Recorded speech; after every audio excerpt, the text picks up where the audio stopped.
Hey, what's going on, everybody? Hello, hello, hello. It's your boy, Journeyman, actually, it's Andrew, aka Journeyman here. And I wanted to give everyone something special today. So, I promised on my last video that I would talk about my attempt at astral projection. I was doing the indirect method. I had found all these different methods. Well, I'm just going to cut straight to the chase and tell you that it didn't work, and I'm still working on how to do it, right? But something else that I did promise y'all is that I would do an episode about the time where my astral projection, like the gateway experience or whatever you want to call it, actually did work. And again, I initially held off on releasing this video until I had at least one more successful attempt at doing it. Well, it's really hard, y'all, and I really haven't been able to replicate what happened, and it's taking too long. So I'm just like, hey, I'll give you that now. So this is my explanation of what happened that fateful day in Houston, Texas. So again, I've been trying to do the gateway experience for about a little under a year now. And for those of you who don't know what the gateway experience is, I have a whole episode about it. I'm going to put that in the description. Please listen. It's mind-blowing, amazing stuff. I'll also put the link to the CIA document, legit CIA government document that you can go on the website and download yourself. I'll put a link to that there. Read it. It will blow your mind. Anyway, you come out of reading that document with this sense of like just adventure. You're like, I can do this too, right? I can go and find the gateway tapes. They call them tapes. They're actually just MP3 files now. But you download those and it costs you money, of course. Quite a bit, honestly.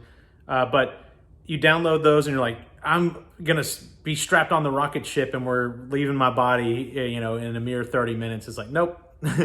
It's really hard. In fact, the only way I can make sense of it is just people are better at it than others. That's the only way I can make, because I'm telling you, I suck.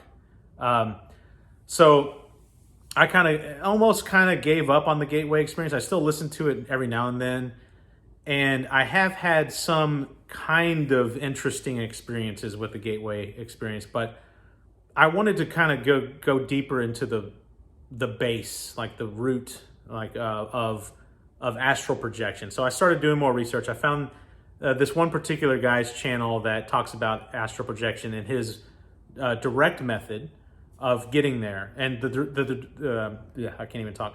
The direct method is you basically lay down and pretend like you're going to sleep. You essentially trick your body and mind somehow into thinking that you're asleep. And what happens every night, if you sleep, when you sleep, if you don't have some kind of sleep disorder, is that so that your body doesn't actually carry out the movements and actions in your dream. Like if you get into a fist fight with someone in your dream, unless you have a disorder, you're not punching in real life. Like in your body releases some kinds of endorphins or neurochemicals, neurotransmitters. I don't know what. It's a cocktail of stuff that paralyzes your body. And if you think this is mumbo jumbo, like spiritual mumbo jumbo, this is legit science. You can look it up, well documented. It's people can actually be awake sometimes in this state of paralysis, and they call it sleep paralysis.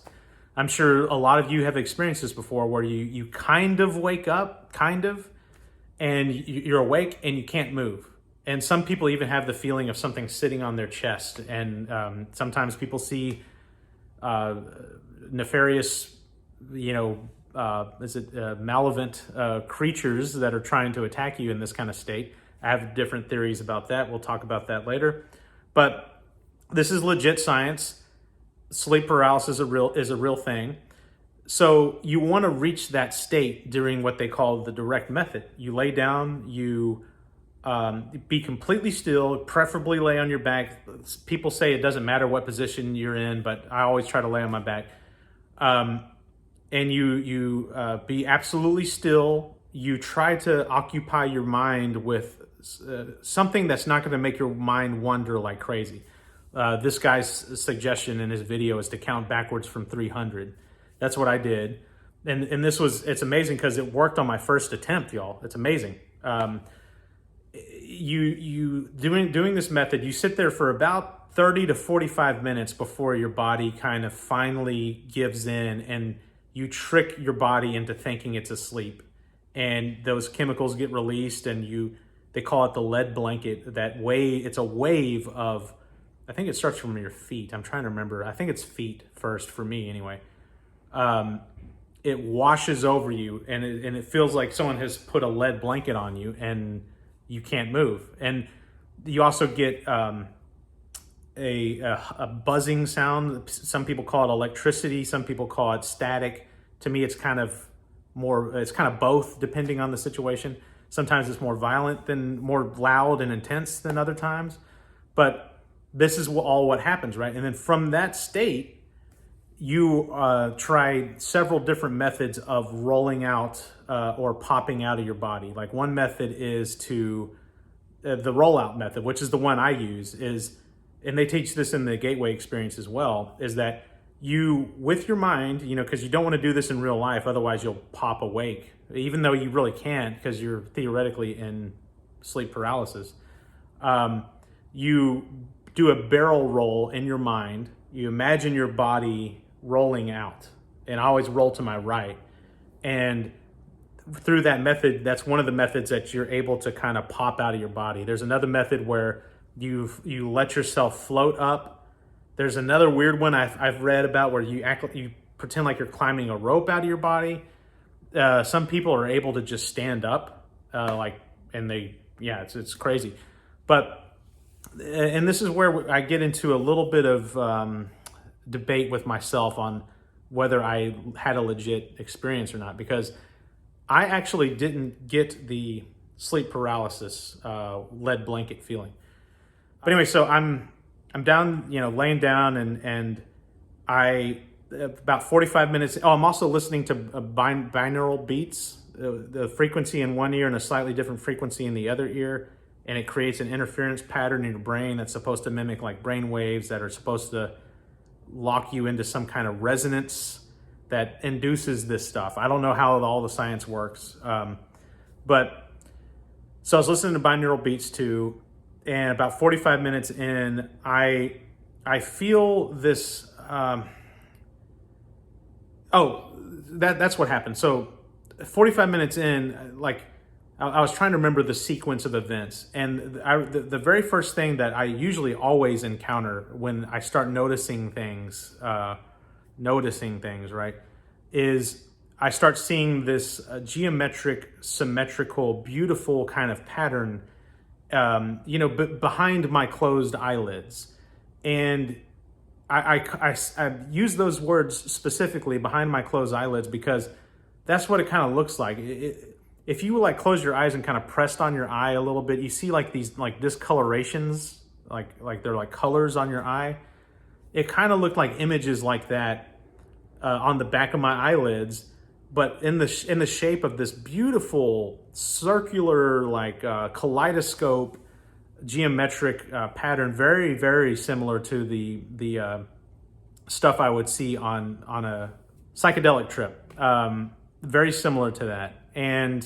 But the difference is that it's very dark and blurry, or not blurry, but fuzzy, a lot of noise. So that's the first thing I saw. And that's always an indication to me that something's kind of working, because I'm closing my eyes right now, and I close my eyes a lot, and when I really go to sleep, I don't see that. It's only when I'm doing this kind of method that I do. Sometimes it works, sometimes it doesn't. But that was an indication that something's working. And then out of nowhere, I saw this face appear, and it was like this close to me. It was like inspecting me almost. It was like this close, and it had this big smile on its face. And again, it's not very clear what it looked like, because everything is fuzzy and grainy and dark, right? So I'm going to try my best at mimicking what it looked like with effects on Final Cut Pro. It looked like this. And he's all smiling. He's like, yeah. And, I've learned to test beings that you come across. You know, say if you don't believe in Jesus and stuff, whatever. For me, this works. I used to not believe in Jesus either, y'all. And then something amazing happened. Two things happened that were absolutely amazing. Anyways, regardless, I believe in Jesus now. And apparently you can test beings that you encounter in these astral or psychedelic planes by simply saying the name of Jesus Christ. And if they disappear, then they were malevolent spirits or whatever, and they mean you harm. If they stay put, because like demonic things, like again, if you don't believe in it, whatever, just ignore this part. But apparently demonic things don't like Jesus, right? They're terrified of him. And if you mention their names, they disappear. And I've actually had that happen a couple times, like just to be fully, transparent here with everybody. I get into the vibrational state, that lead blanket, like pre-astral plane state, I wouldn't say quite often, but it happens like maybe once every other month when I'm just like kind of just regular sleeping. I'll wake up in the morning and I'm in that state. And I have seen beings. I've seen beings that look very, very similar to the things that I've seen on my psychedelic, even like the hardcore ayahuasca trips. And ever since I learned about this whole say Jesus thing, I've said Jesus to a couple of them and they disappear. Or some of them stay. And the ones who stay are the ones who mean you no harm and want to help you, and then they're good. So I said that to this thing, this smiley face creature, and he's all like, yeah, and I'm like, hey, you're just gonna throw this at you, you're gonna hit you with this, Jesus Christ. And it was like, yeah, cool, I love Jesus. And I was like, oh, it's like, okay, cool. And and then it kind of went back and was like, hey, not in English, but it kind of like almost like it gestured and said like, hey, come check this out. I got something to show you, something like that. And from there, he kind of like stepped away or floated back into the backdrop, and there's that kaleidoscope geometric symmetrical thing morphed into these just waves of light that were, I believe they were coming. No, I think they were going down, or no, I don't remember. They started by going down, and I was feeling these and seeing these waves, again out of focus, and I remember them being blue, and it was like these waves washing over me, and at that point, I heard this voice that just kept saying, "Relax, relax," and I'm thinking to myself, like, how do I relax even more than I'm already laying down and in a trance here. How can I get more relaxed? And right then I noticed this big hole, like this void in the top of those waves as it was moving up. And I felt like my head and my brain and my essence, my spirit, if you want to call it that, being pulled slightly, almost like sucked up through that hole. And it got bigger and bigger, and I got closer and closer, and I felt, I think it was like the left hemisphere of my brain pop out of that hole. And I heard it say, it said, hey, look, we're trying to get you through that, meaning the void, that hole. And it was like, it was very clear to me once I popped out of that hole that something was going to happen, some new evolution of this experience. And so it said, we're trying to get you through that. And it was like, the answer, like how you get through that is just to relax more. And so I tried to relax even more, which I still don't know how I did. I have this method where I feel like I'm relaxing more. It's, let me see if I can do it now. I know this looks crazy, but you're like there's a way, and maybe I'm doing it, maybe it's just psychosomatic. I don't know, but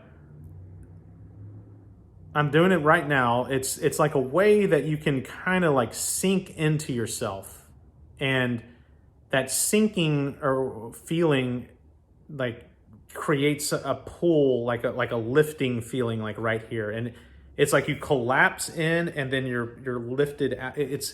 It's very hard to explain. And so I did that in that moment, And that caused my right hemisphere of my brain, I know this sounds crazy, to pop out of that hole at the top of the waves. Sounds crazy. And I popped out and I felt this lifting feeling. And it wasn't a violent lift. It wasn't like on a rocket ship or something. It was like this, it was like a release. You're like, ah, and you kind of like were floating up. And corresponding with that, there was like the only way I can describe it is 360 degrees of darkness. It's almost like if you had eyes in the back of your head and you could see in full 360 degrees and experiencing this darkness and being surrounded, enveloped by darkness. But it wasn't scary, it was beautiful. And those waves came back at this point, except this time they were sharper. They were not as blurry. And they were more reminiscent of almost like a conveyor belt, like an elevator system that was just like wow, wow, wow, wow, like lifting up, like wah, wah.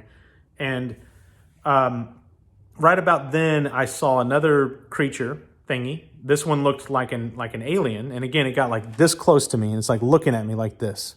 And this one was it was definitely creepier than the last one. The last one was otherworldly. It was humanoid and had a giant smile on his face and looked very pleasant and was very pleasant. This one looked more like a straight up just alien. And furthermore, it looked like the aliens from Independence Day when they were outside of their suits, like this part right here. That's what it looked like. But of course, it was still blurry and stuff and no color and very dark. So it looked more like this. But regardless, that thing was there. And I didn't do the Jesus Christ test on it. I didn't need to because it kind of went away like right after that. It looked at me like this and it was like giving me a good look. And then it kind of like turned away and kind of like just disappeared. And that's when all those conveyor belt wave things were now moving up. And I somehow was able to not like hitch a ride on one of those and lift up even further. And when I lifted up even further, again, I felt another release and another kind of like surrounded by more darkness kind of feeling. And I entered into this hallway. And it was a very tight hallway. I wouldn't even call it a hallway. It reminded me of like an air conditioning duct, like in Die Hard when Bruce Willis was climbing through the air duct. It was that tight. It was like it was like just this in your field of view, and again, dark and blurry. And there was like almost like the Matrix code. It wasn't dripping down or anything like that, but it was like hieroglyphics, neon kind of hieroglyphics written on all sides of the walls of this tiny little air duct hallway looking thing. And so and then I also like picked up my hand and looked at it and my hand had those hieroglyphics on it too. And it's very similar to one of my trips that happened on as well. I had hieroglyphics on my hand. And I heard a voice that said, "Where do you want to go?" And I'm such a nerd. I was like, okay, well, I don't know. I think I said something ridiculous like I want to see the dinosaurs. Because I'm like, if you can travel through time and space, this would be a great opportunity to see something that no one's seen. Like, let's go see the dinosaurs, right? And so I heard that same voice basically say no. And I was like, okay, well, what's something else I can do? I was like, I want to go visit my wife at her place of work. I want to just pop in and see if I can like perturb her a little bit, like play a little prank on her, or just even see her would be cool, right? And so I was like, I want to go see my wife. And then I don't remember if I got a response. I don't think I got an answer like, okay, here you go, or something like that. But I did get the overwhelming notion and urge to roll out. Like I was like, okay, I'm in the space where I'm supposed to be. I haven't even tried rolling out of my body yet. So here's the spot where I'm going to now show you where I was and how this happened. We're going to break here. Okay, so here I am laying down in the exact same spot that I was laying in the moment, right? And again, my eyes are closed. I'm doing the whole thing. I'm in that hallway, that trippy looking hallway, and I decide, or I realize that now's the time that I need to roll out. That's one of the methods to separate from your body. And so I did that method, the barrel roll method, and I felt the momentum. You can actually feel yourself rolling. And I felt the roll, I felt a degree of separation. And things like kind of went black, and it faded back into, you got this very, just little tiny bits of information at first. Like I said, it faded in to what looked like this, me just kind of looking up at the ceiling. And it was still dark and blurry and fuzzy and all that stuff, right? So I knew I wasn't looking with open eyes. Like, my eyelids were still closed, and all I'm thinking is like, oh great, I did an astral project. All I'm doing is kind of like projecting my vision through my own eyelids. Like, I can see through my eyes, and I'm just looking at this. And so I'm kind of a little ticked off. I'm like, dang it, like, this isn't what I signed up for. This isn't like super cool. And it took me about maybe 15, maybe 20 seconds to realize that, as I kind of scanned around and looked at other parts of the room, that I'm not in my living room. Like, whatever ceiling that I'm looking at, it's not my living room. And I'm like, oh man, did I do it? Am I at my wife's work? And I was like, trying to observe if I could see people or any kind of motion. I couldn't. And then something amazing happened. Unbeknownst to me, my wife was actually coming home from work at that point. And she had come home early from work. And she was she was pulling in at that moment. The garage door opened up in real life. She was pulling into the garage. And you can hear, the garage door is very loud. It reverberates through the house. And so I heard it in real life. And about a 5-second delay from that, I actually saw something that kind of looked like a garage door open up. It was basically darkness, and then a big, thing of light that got taller, and it looked like something opening, like a very blurry vision of what a garage door opening up would look like. And I was like, oh my God, I'm seeing the garage door open. I'm in my garage. Like, I have astral projected to my garage. And then of course, like, she drove her car into the garage, right? And you hear that too in real life. Because I'm not that far away from the garage, right? In reality, you hear the car pull in, and then about on a 5-second delay, also, I saw a very blurry image of something moving over top of me. You could interpret it as a car. It definitely moved like a car, and it was very blurry, but you could still make out the overall kind of shape of car. And so I was like, oh my God, I am legit outside of my body. I'm in my garage, and I fulfilled my mission of seeing my wife. She came into the garage. And so then, but remember, I can't move. So I think I astral projected or whatever, but I can't, I'm motionless. It's almost like I'm in sleep paralysis, but just in another place. And so I can't get out from underneath the car and follow my wife upstairs as she comes to say hi or anything, nothing like that. I'm just stuck there. But again, you can hear stuff in real life happening. So I hear the door to the garage, that leads into the house. I hear that shut, and I'm like, oh my God, she's coming upstairs. I don't want her to, catch me in this weird sleep paralysis state. I want to be awake and coherent. So I hear her coming upstairs, and I remembered this technique from the Gateway experience. Whenever you're in the astral plane and you want to wake up, it doesn't matter where you are, what you're doing in the astral plane. If you say the number 1 in your mind and raise your index finger, that'll pop you out of the experience. Also, to return from focus 10 to full physical waking consciousness, mentally and physically wide awake, all you need do is say in your mind or think the number 1 and move the physical fingers on your right hand. And so that's what I did.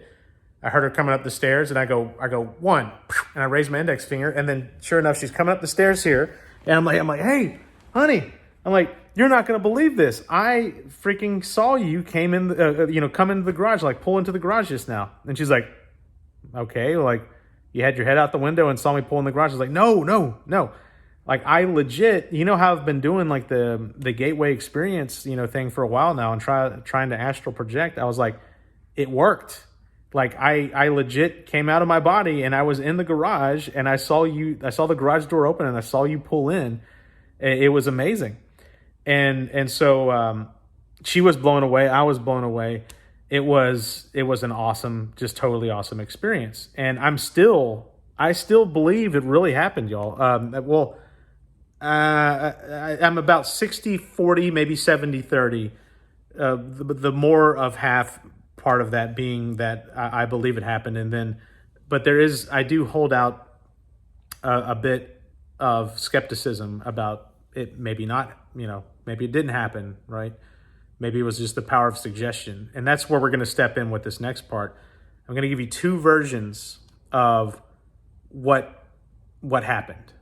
Okay, this first one's going to be the skeptical version of it was just the power of suggestion. So here's my take on that.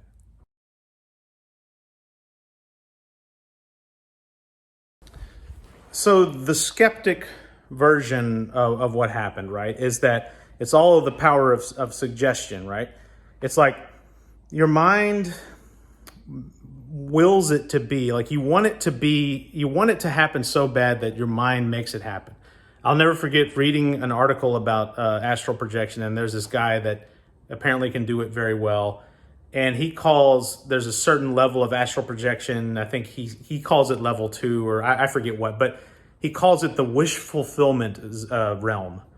And he basically warns people of like, don't get caught up in this realm. You're going to have beautiful, amazing experiences. Some people might see God. Some people might see blah, blah, blah, yada, yada, yada. He writes it off. He's just like, that's just wish fulfillment. Your brain wants something. You know exactly what you want to fulfill what you need. And this realm makes it so. And he's like, and so that stuck in my head. I was like, oh my gosh. Right. And so, and it makes a lot of sense. It's like wish fulfillment. So if I really wanted something to be real, and I'm in this very suggestive state, conscious state, my brain can fill in the gaps, right? And so it's like, I expect to see something trippy, right? So my brain filled in the gaps and created this kaleidoscope geometric figure. I expected to see beings, and so my brain filled in the gaps there and said, here's your being, right? And then furthermore, the whole car pulling into the garage thing, that can be explained away too. Like, have you ever had a dream where, I don't know, like maybe someone plays the song, like in real life while you're sleeping, someone turns on their Bluetooth speaker and the song Don't Stop Believing, it comes on that Bluetooth speaker. And in your dream, you actually dream that someone plays that song. Like maybe you're in a car with your best friend and they turn on the radio in your dream and Don't Stop Believing comes on. So the song, even though it's playing in reality, gets incorporated and folded into your dream. First of all, it's amazing that your brain can do that. Just unbelievably amazing. But that could be what happened here. It's like in reality, my wife came home from work, the garage door opened, you hear that sound. And when we're operating on a 5-second delay, that's plenty of time for your brain to fill in gaps, right? 5 seconds later, I see a blurry image of something raising up. That's easy enough for your brain to create, right? And then you hear the car drive in. 5 seconds later, you see a blurry image of something pulling up. That's easy for the brain to fabricate there. It's a blurry image, right? So that could be what happened. Now, that is the skeptic version. Now I'm going to show you another version. This next version is, if I truly did astral project, then this is what happened. Here we go. Okay, so if it did happen, okay, if it really was an astral projection kind of thing, here's what happened, in my opinion. So I'm here, I am, about to roll out of my body. Okay. And here's something to keep in mind when we talk about rolling out. People, the accounts of people that I've seen on YouTube and stuff like that talk about they're able to astral project, they say when they roll out of their body, I'll demonstrate like kind of what happens. Like they roll out and they find themselves on the floor somehow next to where they just rolled out. And apparently you can like see yourself here and stuff like that. It's pretty trippy, right? And so like you're able to like land outside of your body, like on the floor.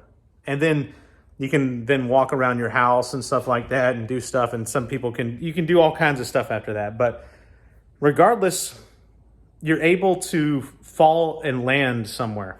So this is what I think happened. Again, laying back down where I was here, I fell and I landed, but I didn't land here. I did not land here. I fell through the floor. And guess what is right directly underneath me? The garage. Legitimately right there, right down there is the garage. So I rolled out and this is what happened. I was like, whoop. And then I land in the garage. Now keep in mind, my couch is just right there, y'all. Like it is legit right there. So in theory, I could have rolled out of my body, and it looks like I have a mohawk.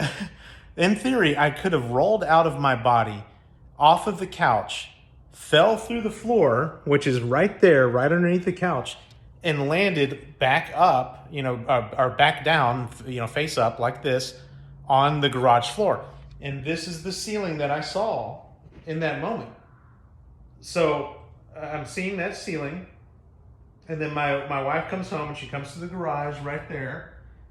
And so that's what I think happened. If this truly did happen, if this really was an astral projection experience, that's what I think happened. Is I fell through I rolled out, fell through that, landed here, and then my wife opened the garage door and drove over top of me.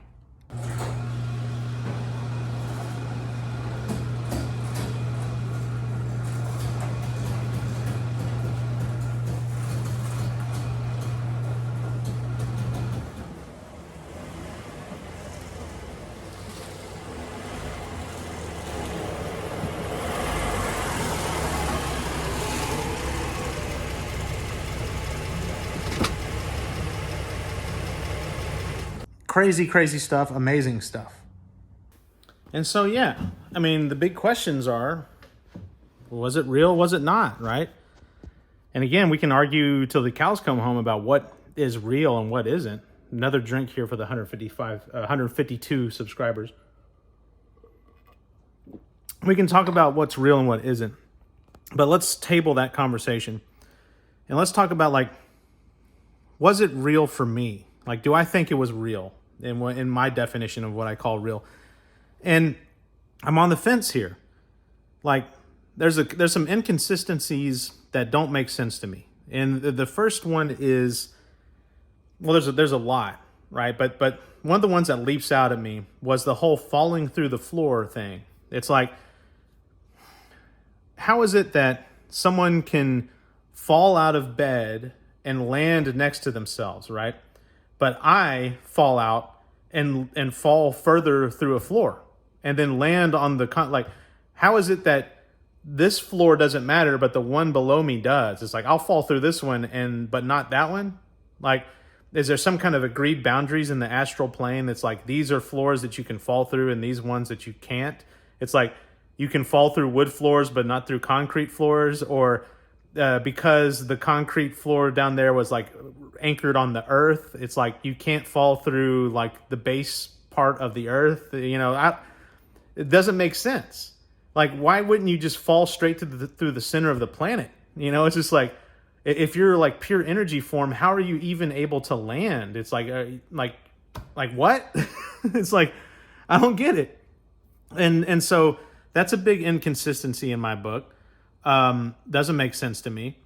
And then, but here's the things where I'm like, where I lean more in favor of it. It was a legit experience, right? It's well, okay. Well, before I do that, let me talk about also the whole your brain incorporating stuff into a dream, right? It's like, yeah, we've all had those dreams, or maybe some of you haven't, but I've had a dream of my alarm clock going off, and in my dream, I wake up in my dream, right? It's part of my dream where I wake up because of my alarm clock going off, and I go and get ready for work, and I'm like, oh, yay, I'm all excited because I'm like ahead of the game, like I'm, gonna be in the office early, and then my hand hits the doorknob to go out to my car, and then I wake up in real life, and I notice that I've been dreaming this whole thing, and that my brain had incorporated the sound of my alarm clock into my dream. Like, first of all, can you just marvel at how amazingly amazing that is? Like, even if it's just only science, that's amazing. That it can take something in seemingly real time and fold it into the experience of your dream and build an entire reality around that. That is amazing. That's damn near magical, if you ask me. But regardless, it's like, so we're going to take that notion, right? By the way, it's 12:12 over there, right when I looked at the clock. You see that? Boom, boom, boom. Boom, boom, boom. Just saying, that wasn't planned. Wasn't looking at the clock the whole time here, like waiting for it to turn 12:12.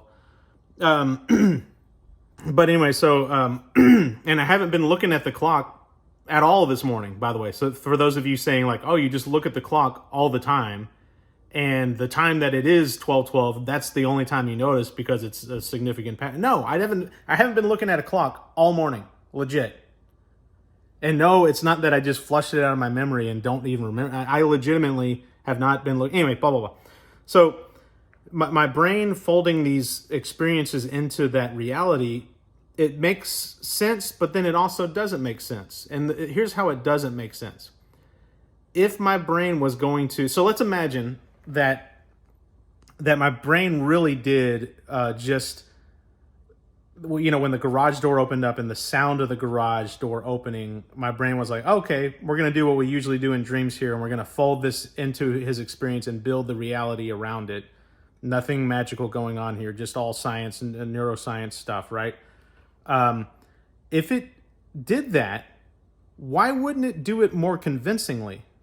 Like if my brain has the capability to do that in a real dream and make me feel and see and the like I said, build the whole reality, why didn't I clearly see a very clear image of a garage door opening and a Jeep pulling in, right? I know what a garage door looks like. I know what my girlfriend, she's my wife now. I know what my wife's Jeep looks like.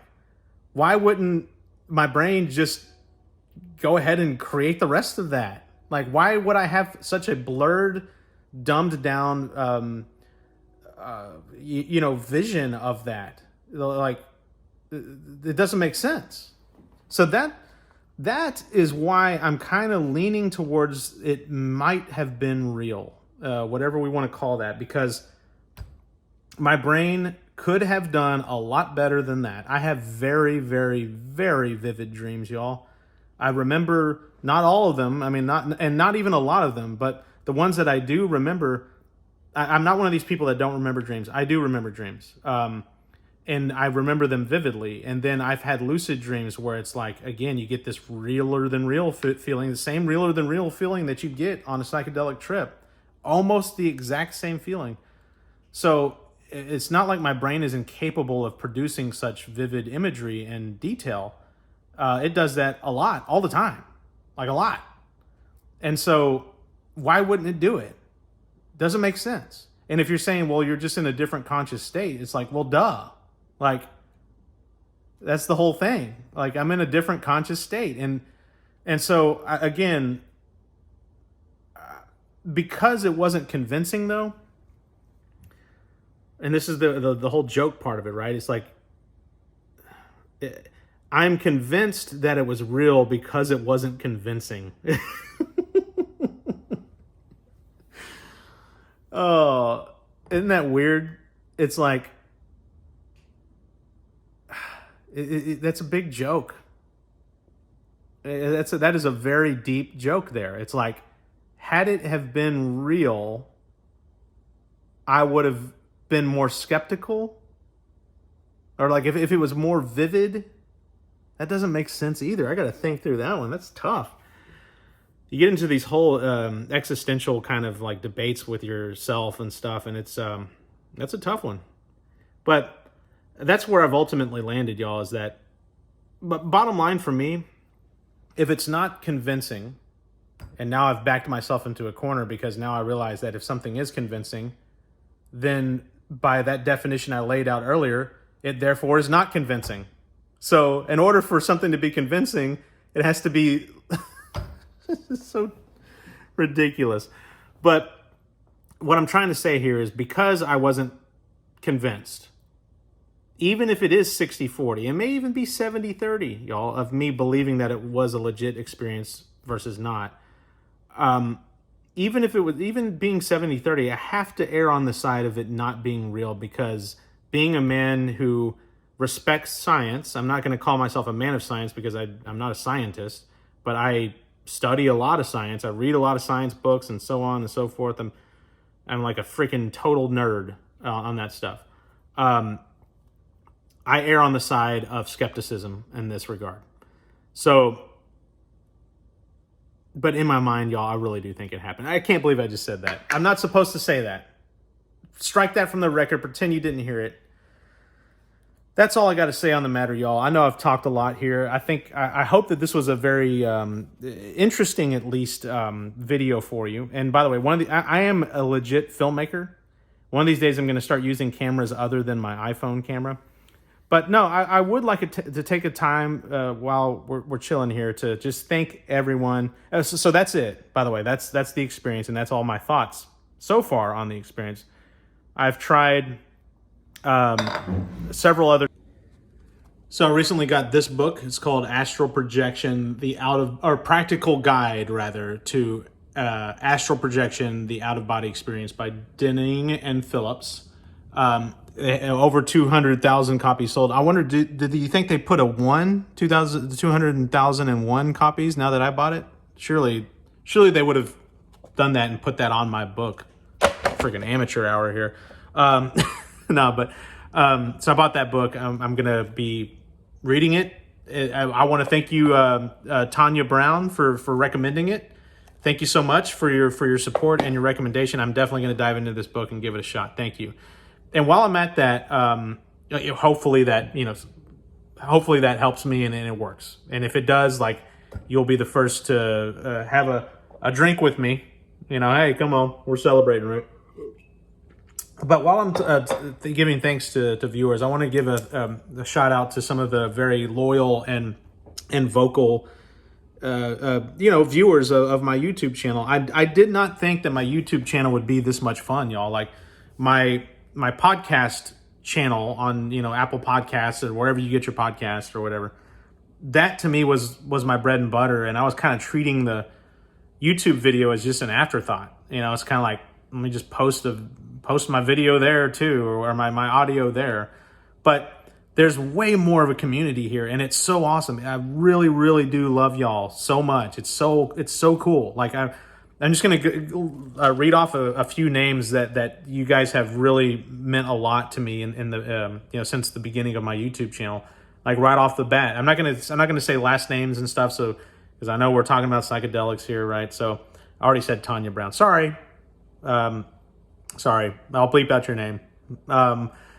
We got Romanoff. Man, brother, dude, your comments really do hit me hard, man, and they mean the world to me. And dude, I hope you're doing okay. And you being from Ukraine, I really do. First of all, I hope you're not in Ukraine right now. Or if you are, I hope that you're kicking some ass, man, and staying safe. But I pray for you. I pray for your family. I hope, if you have family over there, they are in my thoughts and prayers. And I mean that now, legit, because I now believe in God. Like, dude, straight up, they're in my thoughts and prayers. So Romanoff, man. There's a few people here I wanted to give a shout out to. Ruben, again, man, you're a true supporter. Your comments mean the world to me. Young Kim, also. Claire Owens, going back to the old days there, Claire. Haven't heard from you in a while, but you're awesome. We got Ariana, really, really awesome stuff. I can't wait to hear your story in particular. Like, it's going to be super cool. Really, really awesome stuff there. And then I got to give a personal shout out to some people that I know personally. We got my friend Bill. I reconnected with you after so long, dude. You mean the world to me. I love you like a brother, man. You're awesome. My boy Ronnie. He is one of the most loyal people you'll ever meet in your entire life. And he's one of the most loyal listeners to my channels. So Ronnie, dude, you're awesome. I love you, dude. Anyone that I've missed, I'm not going to miss on the next video.